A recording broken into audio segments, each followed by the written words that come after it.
Story: Room 313 in an old hotel on the outskirts of the city. The staff avoided the third floor after midnight.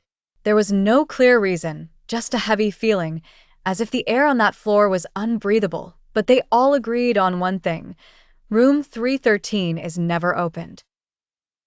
On a rainy night, a young man named Marwan arrived at the hotel after a long journey.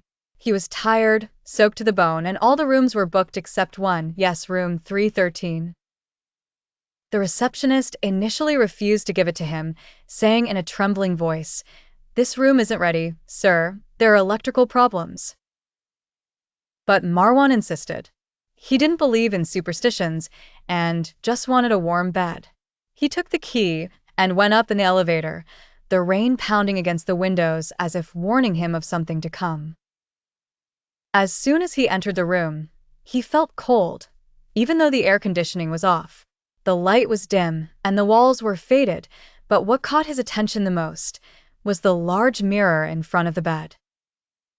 It was old, with a cracked black frame, but it reflected the room with a strange clarity, or perhaps too much. Because when he looked into it, he saw himself, but with a face that didn't move like his did. His reflection smiled, while his real face remained stiff. Marwan stepped back, thinking he was tired or stressed. He washed his face with cold water and said, "Just illusions. I'll sleep and wake up in the morning laughing at myself." At midnight, he woke up to a soft tapping sound coming from the direction of the mirror. Repeated taps, as if someone was knocking on the glass from the inside. He looked at it and found fog covering its surface. Then lines began to slowly appear, as if a finger was writing on it from the other side. "Get out before he wakes up." He jumped out of bed, panting, opened the door to escape, but found the hallway completely dark, and the door wouldn't open, as if it were glued to the wall. He heard a whisper behind him. "It's too late, Marwan, he's awake."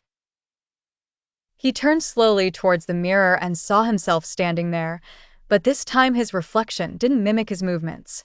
Instead, it wore a wide smile, blood dripping from its mouth. The reflection reached its hand through the glass and tore the surface of the mirror as if it were water. Marwan stepped back but stumbled and fell. The hand reached for him and grabbed his foot. He screamed, tried to break free, but something was pulling him towards the glass. The more he tried to resist, the colder the room became until he could no longer see himself. The last thing he saw before disappearing was his face in the mirror, laughing maniacally. Then the glass returned to its stillness. In the morning, the cleaning staff entered the room after guests complained of a strange smell. They found the bed made as if no one had slept in it, but the mirror had clear handprints on it from the inside.